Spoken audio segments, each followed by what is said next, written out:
Hello everyone, welcome to complex engineering. तो इससे पहले हमने बात किया था method of improving steady state stability, right. तो पावर सिस्टम की जो स्टेडी स्टेट स्टेबिलिटी है उसको हम लोग किस तरीके से इम्प्रूव करते हैं उसके बारे में हमने बात किया था।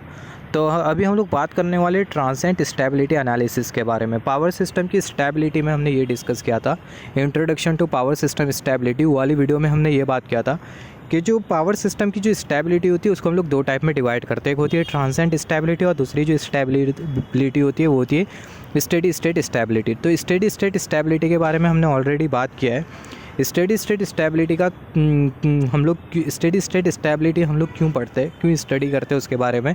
अगर हमारे सिस्टर्बेंस में अगर डिस्टर्बेंस आ रहा हो और डिस्टर्बेंस अगर रिपीटेडली आ रहा हो और डिस्टर्बेंस का मैग्नीट्यूड अगर कम हो तो डिस्टर्बेंस को लेके हमारा सिस्टम स्टेबल होगा या फिर अनस्टेबल होगा, ये हम लोग बात करते हैं स्टेडी स्टेट स्टेबिलिटी में। मगर अब ये ट्रांसिएंट स्टेबिलिटी एनालिसिस में हम लोग क्या बात करेंगे। ट्रांसिएंट स्टेबिलिटी एनालिसिस में हम लोग ये देखेंगे कि हमारे सिस्टम में जो डिस्टर्बेंस है वो आएगा, मगर वो जो डिस्टर्बेंस है उसका जो मैग्नीट्यूड होगा वो बहुत ज़्यादा होगा, और वो जो डिस्टर्बेंस होगा वो रिपीटेडली नहीं आएगा। वो जो डिस्टर्बेंस होगा वो एक ही बार आएगा, मगर वो जो डिस्टर्बेंस होगा उसका मैग्नीट्यूड बहुत ज़्यादा होगा। तो डिस्टर्बेंस को लेके हमारा सिस्टम स्टेबल हो जाएगा या फिर अनस्टेबल हो जाएगा, तो उसी के बारे में हम लोग बात करते हैं ट्रांसिएंट स्टेबिलिटी एनालिसिस में। तो ये ट्रांसिएंट स्टेबिलिटी एनालिसिस की इंट्रोडक्टरी वीडियो, इसमें हम लोग बात करेंगे सिर्फ और सिर्फ ट्रांसिएंट स्टेबिलिटी एनालिसिस के इंट्रोडक्शन के बारे में।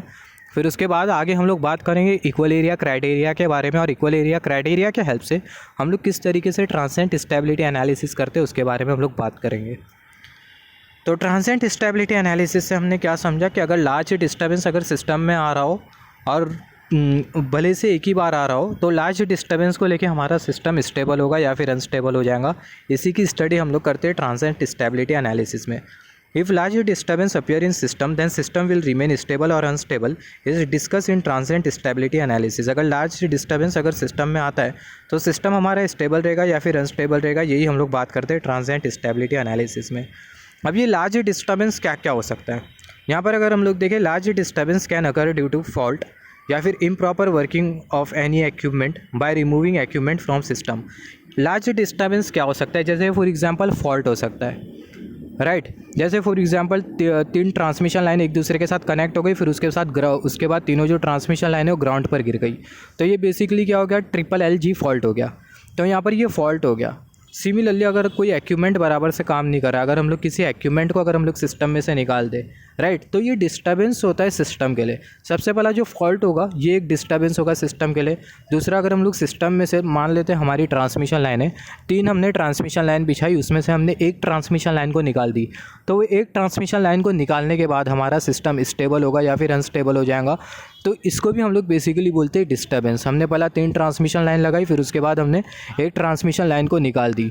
तो यहाँ पर अगर हम लोग देखें हम लोग क्या कर रहे हैं, जो एक्विपमेंट है उसको हम लोग निकाल रहे हैं, तो इसको हम लोग बेसिकली कॉन्टिजेंसी एनालिसिस भी बोलते हैं, राइट। और अगर कोई एक्विपमेंट अगर बराबर से काम ना करे तो ये भी एक तरीके का डिस्टर्बेंस होता है हमारे सिस्टम में। तो अगर हम लोग देखें लार्ज डिस्टर्बेंस क्या हो सकता है, फॉल्ट हो गया, improper working of any equipment, कोई एक्विपमेंट बराबर से काम नहीं कर रहा है, ये भी डिस्टर्बेंस हो गया। By removing equipment from system, system में से कोई एक्विपमेंट निकाल देना, ये भी डिस्टर्बेंस हो गया, जिसके बारे में हम लोग बात करेंगे कॉन्टिजेंसी एनालिसिस में, और इसी को ही हम लोग बोलते हैं कॉन्टिजेंसी एनालिसिस। तो यहाँ पर अगर हम लोग देखें ये ट्रांसिएंट स्टेबिलिटी एनालिसिस से हम लोग और क्या क्या बात करते हैं। ट्रांसिएंट स्टेबिलिटी एनालिसिस से हमने ये तो देखा कि अगर फॉल्ट अगर आता है, डिस्टर्बेंस अगर आता है जिसका मैग्नीट्यूड ज़्यादा हो, तो डिस्टर्बेंस को लेके हमारा सिस्टम स्टेबल होगा या फिर अनस्टेबल होगा, वो हम लोग बात करते हैं ट्रांसिएंट स्टेबिलिटी एनालिसिस में। ट्रांसिएंट स्टेबिलिटी एनालिसिस और हमें क्या बताती है, ट्रांसिएंट स्टेबिलिटी एनालिसिस के हेल्प से आप जो सर्किट ब्रेकर है उसके ऑपरेटिंग टाइम को भी डिसाइड कर सकते हो। सर्किट ब्रेकर का जो ऑपरेटिंग टाइम है उसको भी आप आइडेंटिफाई कर सकते हो। Note that operating time of circuit breaker can also be obtain by transient stability analysis. Operating time का मतलब क्या है, that is how much time circuit breaker should take to operate during fault. Fault condition के time circuit breaker operate करने के लिए कितना time लेगा, उसी को ही हम लोग बेसिकली बोलते हैं ऑपरेटिंग टाइम। तो ये जो ट्रांसिएंट स्टेबिलिटी एनालिसिस है इसके हेल्प से जो सर्किट ब्रेकर का जो ऑपरेटिंग टाइम है इसको भी आप आइडेंटिफाई कर सकते हो, इसको भी आप कैलकुलेट कर सकते हो। सर्किट ब्रेकर के ऑपरेटिंग टाइम से रिलेटेड एक और एक फैक्टर होता है जिसको हम लोग बेसिकली बोलते हैं क्रिटिकल क्लियरिंग टाइम। अब ये क्रिटिकल क्लियरिंग टाइम क्या होता है इसके बारे में बात कर लेते हैं। एक एग्जांपल हम लोग कंसीडर करते हैं। यहाँ पर हमने टाइम ड्यूरेशन कंसीडर किया 0 से 5 माइक्रोसेकंड। तो यहाँ पर ये 0 से 5 माइक्रोसेकंड हम लोग चाहते क्या है कि हमारा जो सर्किट ब्रेकर है वो 0 से 5 माइक्रोसेकंड के बीच में जो सर्किट है उसके क्या कर दे, आइसोलेट कर दे। जो फॉल्टी सर्किट और जो हेल्थी सर्किट है उसे क्या कर दे, आइसोलेट कर दे 0 से 5 माइक्रोसेकंड के बीच में, राइट। तो ये जो 0 से 5 माइक्रोसेकंड के बीच का जो टाइम है जिसमें हम लोग चाहते हैं कि हमारा जो सर्किट ब्रेकर है वो फॉल्टी सर्किट को क्या कर दे, आइसोलेट कर दे। तो ये 0 से 5 माइक्रोसेकंड के बीच का जो टाइम होता है उसी को ही हम लोग बेसिकली बोलते हैं क्रिटिकल क्लियरिंग टाइम। ये जो क्रिटिकल क्लियरिंग टाइम होता है इस टाइम ड्यूरेशन में जो सर्किट ब्रेकर है वो ऑपरेट हो जाना चाहिए।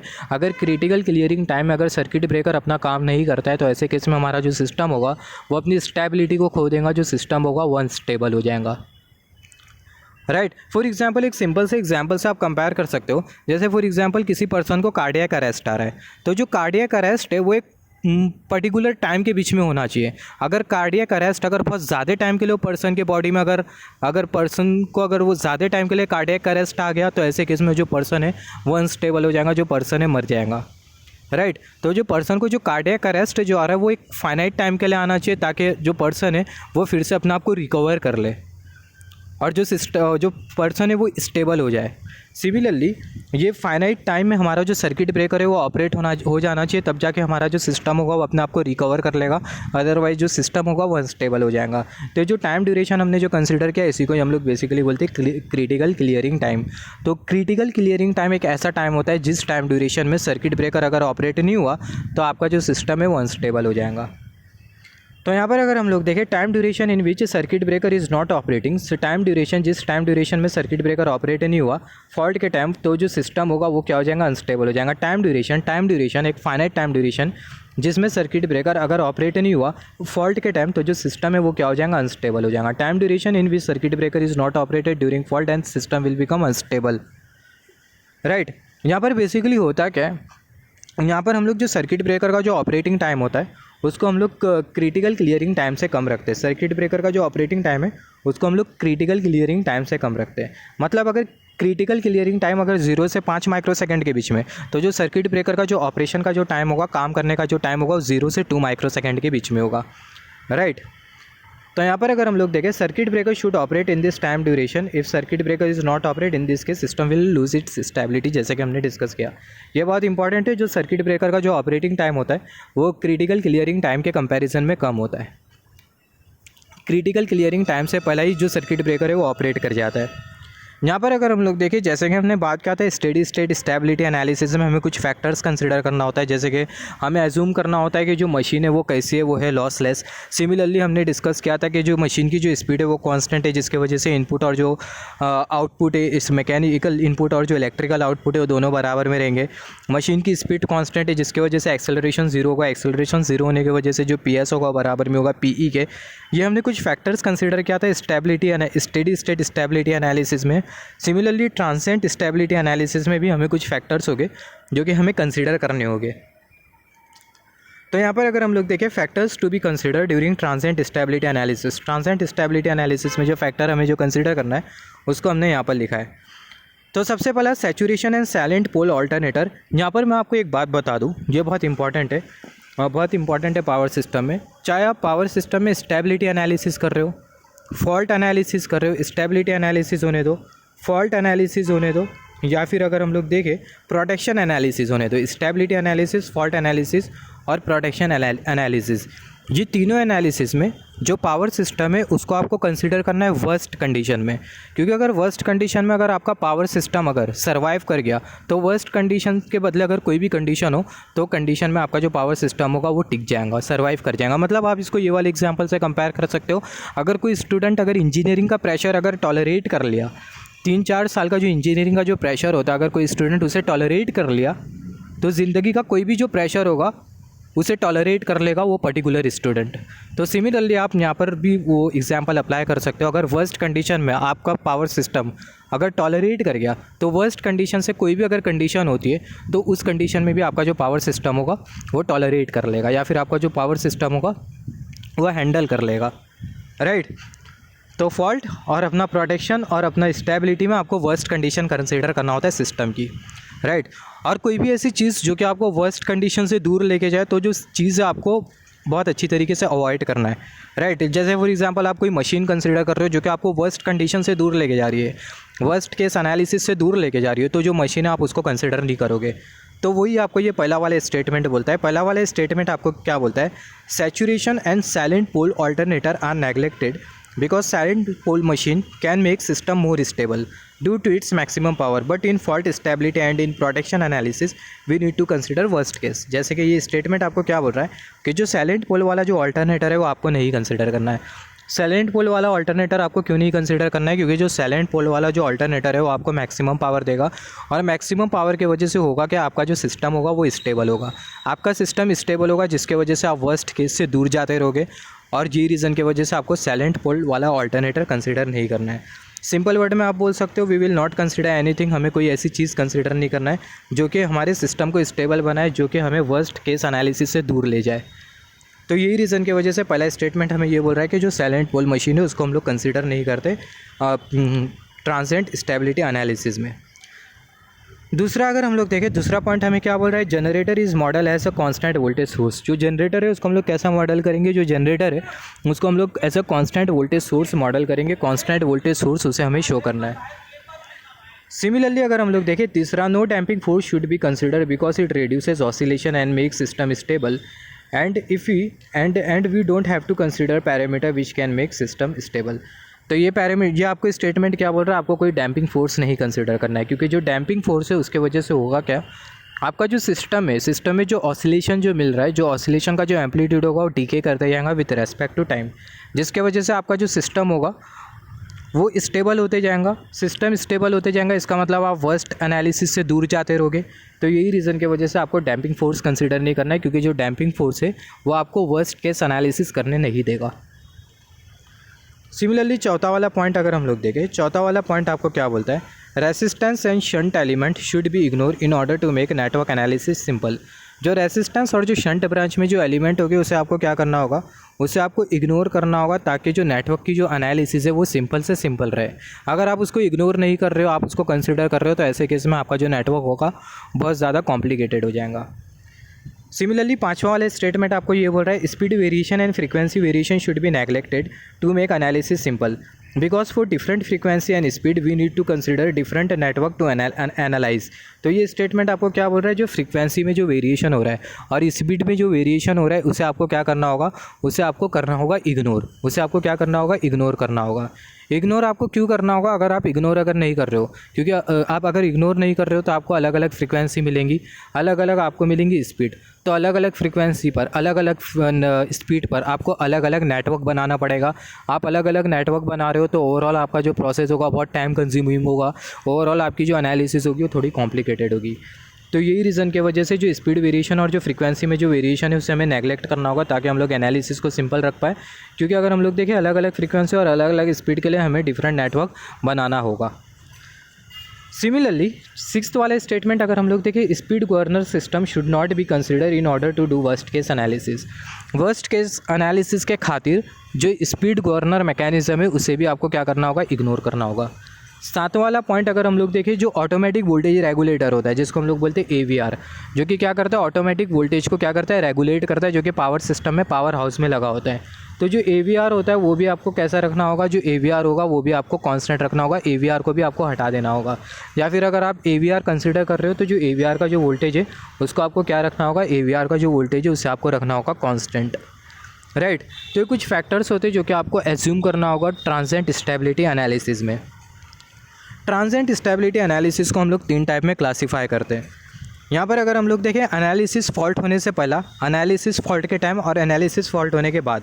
ट्रांजिएंट एनालिसिस फॉल्ट होने से पहला, ट्रांजिएंट एनालिसिस फॉल्ट होने पर, ट्रांजिएंट एनालिसिस फॉल्ट होने के बाद। तो जो ट्रांजिएंट स्टेबिलिटी एनालिसिस होती है उसको हम लोग 3 टाइप में क्लासीफाई करते हैं।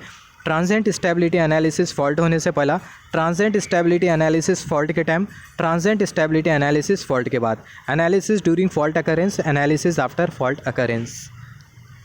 यहाँ पर अभी अगर हम लोग देखें, फॉल्ट होने से पहला, फॉल्ट होने के टाइम और फॉल्ट होने के बाद हमें मिलेंगे पावर। तो पावर के बारे में हम लोग बात कर लेते हैं, मैक्सिमम पावर के बारे में बात कर लेते हैं। यहाँ पर अगर हम लोग देखें, यहाँ पर हमने कंसीडर किया ये AVR, ये जो AVR है इसका जो वोल्टेज होगा कांस्टेंट होगा। थोड़े टाइम पहले हमने बात किया इधर ये वाले पॉइंट में। और यहाँ पर हमने बस बार कंसीडर किया, बस बार का भी जो वोल्टेज होगा कांस्टेंट होगा। और यहाँ पर ये हमने कंसीडर किया नेटवर्क।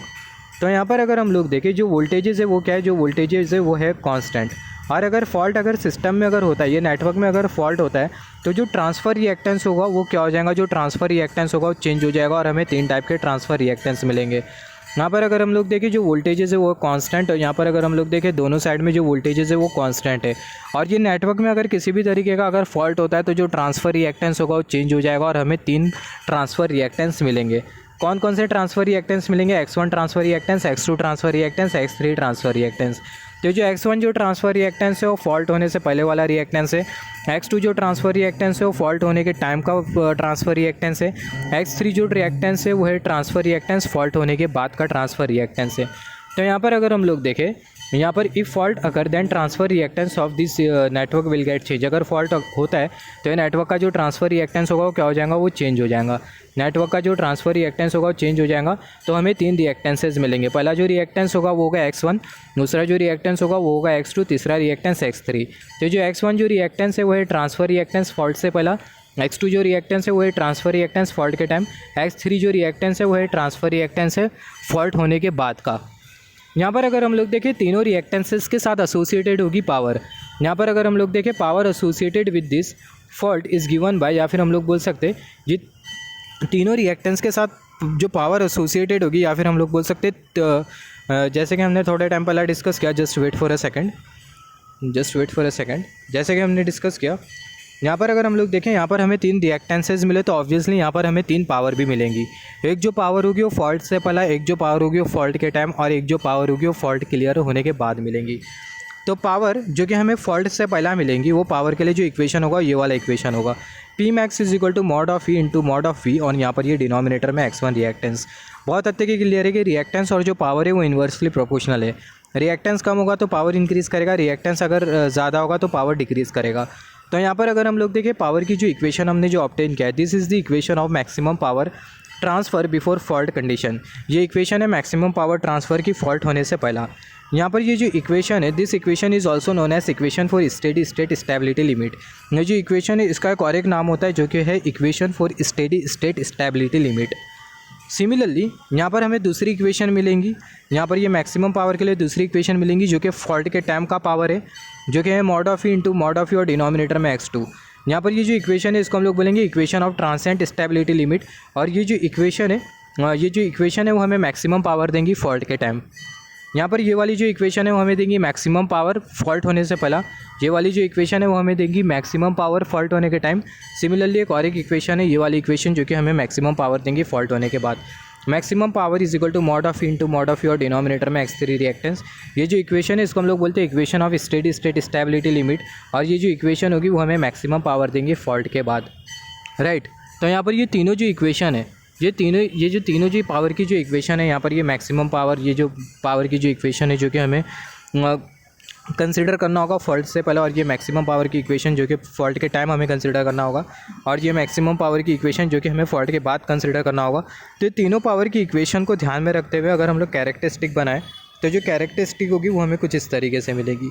यहाँ पर ये वाई एक्सिस और यहाँ पर ये एक्स एक्सिस। जो वाई एक्सिस है वो हमें इंडिकेट कर रही है पावर, और जो एक्स एक्सिस है वो हमें क्या इंडिकेट कर रही है, हमें इंडिकेट कर रही है रोटर एंगल, जिसको हम लोग शो करते हैं डेल्टा से। यहाँ पर अगर हम लोग देखें, यहाँ पर ये पहली वाली कैरेक्टरिस्टिक जो कि है मैक्सिमम पावर के लिए, यहाँ पर ये दूसरी वाली कैरेक्टरिस्टिक जो कि है पी मैक्स पावर के लिए, आई मीन ये वाली पावर के लिए जो कि फॉल्ट के टाइम की पावर है, और यहाँ पर ये वाली जो पावर है इसको हमने कंसिडर किया है पी मैक्स 3। यहाँ पर अगर हम लोग देखें, यहाँ पर ये वाली जो पावर है, ये पी मैक्स पावर ये सबसे ज़्यादा है, उससे कम है पी मैक्स 2, उससे कम है पी मैक्स 3। तो जो पी मैक्स पावर है वो सबसे ज़्यादा है, उससे कम है पी मैक्स 2, और ये वाली पी मैक्स 3 सबसे कम पावर है। यहाँ पर अगर हम लोग देखें, यहाँ पर ये जो मैक्सिमम पावर 1 है, ये जो मैक्सिमम पावर 1 है इसका जो रिएक्टेंस होगा वो कम होगा। तो इसके साथ जो एसोसिएटेड जो रिएक्टेंस था वो था X1, तो जो रिएक्टेंस X1 होगा वो कम होगा in comparison with the X2। यहाँ पर अगर हम लोग देखें, यहाँ पर ये maximum power 1, maximum power 2, maximum power 3। Maximum power 1 सबसे ज़्यादा है तो उसका जो रिएक्टेंस है वो X1, मैक्सिमम पावर 2 कम है in comparison with the maximum power 1, तो इसका जो रिएक्टेंस है वो हमने कंसिडर किया X2, और जो X2 होगा वो X1 के कंपैरिजन में ज़्यादा होगा। यहाँ पर अगर हम लोग सिंपल वर्ड में बोले, हमें पता है कि पावर अगर इंक्रीज़ करेगा तो रिएक्टेंस डिक्रीज़ करेगा, और सिमिलरली पावर अगर डिक्रीज़ करेगा तो जो रिएक्टेंस होगा वो इंक्रीज़ करेगा। इससे पहले हमने थोड़े टाइम पहले डिस्कशन किया। तो यहाँ पर अगर हम लोग देखें, ये वाली जो पावर है वो मैक्सिमम पावर है, तो इसके साथ एसोसिएटेड जो रिएक्टेंस होगा वो कम होगा, और ये वाली जो पावर है वो है ये वाली जो पावर है इसका जो मैग्नीट्यूड है वो कम है, तो इसके साथ एसोसिएटेड जो रिएक्टेंस होगा वो कम होगा। तो इसका जो रिएक्टेंस है वो क्या है, वो x3, इसका जो रिएक्टेंस है वो x1, तो जो x1 जो रिएक्टेंस होगा कम होगा और जो x3 जो रिएक्टेंस होगा वो ज़्यादा होगा। जैसे कि हमने थोड़े टाइम पहले यहाँ पर भी डिस्कशन किया था, just wait for a second, हमने यहाँ पर भी डिस्कशन किया था कि अगर पावर अगर ज़्यादा होगा तो जो रिएक्टेंस होगा कम होगा, क्योंकि पावर और रिएक्टेंस दोनों के बीच में इन्वर्स रिलेशन है। तो यही रीज़न की वजह से यहाँ पर अगर पावर ज़्यादा है, ये कैरेक्टरिस्टिक की पावर, ये कर्व की अगर पावर ज़्यादा है तो इसके करस्पॉन्डिंग जो रिएक्टेंस है वो कम होगा। ये कर्व की पावर मॉडरेट है तो इसका रिएक्टेंस थोड़ा और कम होगा, थोड़ा ज़्यादा होगा। और यहाँ पर ये वाली जो पावर है वो और कम है, तो इसका जो रिएक्टेंस होगा वो सबसे ज़्यादा होगा। तो नेक्स्ट लेक्चर में हम लोग बात करने वाले इक्वल एरिया क्राइटेरिया के बारे में, क्योंकि जो ट्रांजिएंट स्टेबिलिटी एनालिसिस होती है ये अधूरी है जब तक हम लोग इक्वल एरिया क्राइटेरिया के बारे में बात ना करें।